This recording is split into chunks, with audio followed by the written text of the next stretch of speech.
राजस्थान के एक छोटे से शहर में एक पुराना होटल था। होटल शांति निवास। बाहर से देखने में वो बिल्कुल सामान्य लगता था, लेकिन आसपास के लोग उस होटल के बारे में एक अजीब सी बात करते थे।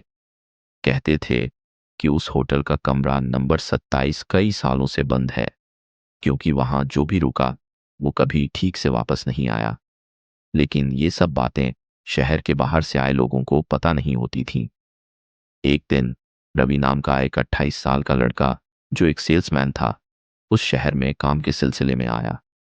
रात हो चुकी थी और उसे रुकने के लिए कोई जगह चाहिए थी। उसे बस स्टैंड के पास वही पुराना होटल दिख गया। रवि अंदर गया। रिसेप्शन पर एक बूढ़ा आदमी बैठा था, जिसकी आंखें बहुत अजीब और ठंडी लग रही थीं। रवि ने कहा, मुझे एक रात के लिए कमरा चाहिए। बूढ़ा आदमी कुछ सेकंड तक उसे घूरता रहा, फिर धीरे से बोला, सब कमरे भरे हुए हैं, बस एक खाली है, कमरा नंबर 27। रवि ने हंसते हुए कहा, कोई बात नहीं, वही दे दीजिए। बूढ़े आदमी ने चाबी देते हुए धीमी आवाज में कहा, अगर रात में कोई आवाज आए तो दरवाजा मत खोलना। रवि को यह बात अजीब लगी, लेकिन उसने ज्यादा ध्यान नहीं दिया। वो कमरा नंबर 27 में चला गया। कमरा पुराना था, दीवारों पर हल्की सी नमी थी और अंदर एक अजीब सी ठंडक महसूस हो रही थी, जबकि बाहर मौसम इतना ठंडा नहीं था। रात के करीब 12 बजे रवि सोने ही वाला था कि उसे दरवाजे पर धीमी धीमी दस्तक सुनाई दी। थक थक थक। रवि ने सोचा शायद कोई होटल वाला होगा, लेकिन तभी उसे बूढ़े आदमी की बात याद आई। दरवाजा मत खोलना। वो चुपचाप लेटा रहा। कुछ मिनट बाद फिर दस्तक हुई, इस बार थोड़ी तेज। थक थक थक। फिर एक लड़की की बहुत धीमी आवाज आई, दरवाजा खोलो, मुझे अंदर आने दो। रवि का दिल जोर जोर से धड़कने लगा। उसने दरवाजे के पास जाकर पूछा, कौन है? बाहर से कोई जवाब नहीं आया। वो धीरे से की होल चाबी के छेद से बाहर देखने लगा, और जो उसने देखा उसके होश उड़ गए।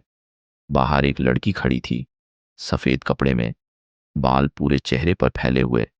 लेकिन सबसे डरावनी बात यह थी कि उसका चेहरा नीचे की तरफ झुका हुआ था और उसके पैर जमीन को छू नहीं रहे थे।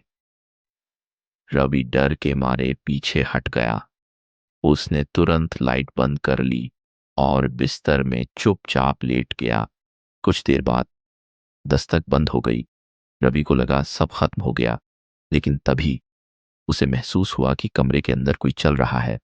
धीरे धीरे कदमों की आवाज, टप टप टप। रवि की सांसें रुक गईं।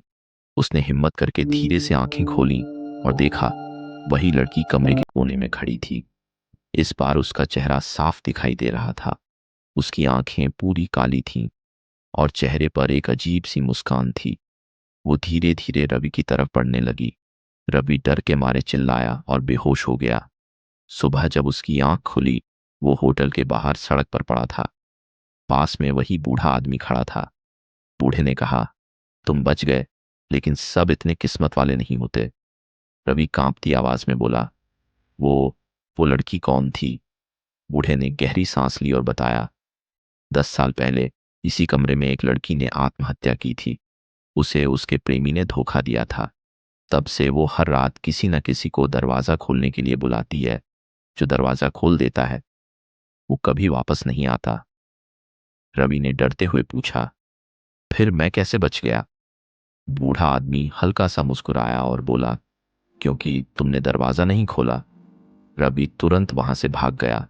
उसने कसम खा ली कि वो कभी उस शहर में वापस नहीं आएगा। लेकिन कहानी यहीं खत्म नहीं होती। कुछ महीनों बाद एक और सेल्समैन उसी होटल में आया और रिसेप्शन पर वही बूढ़ा आदमी बैठा था।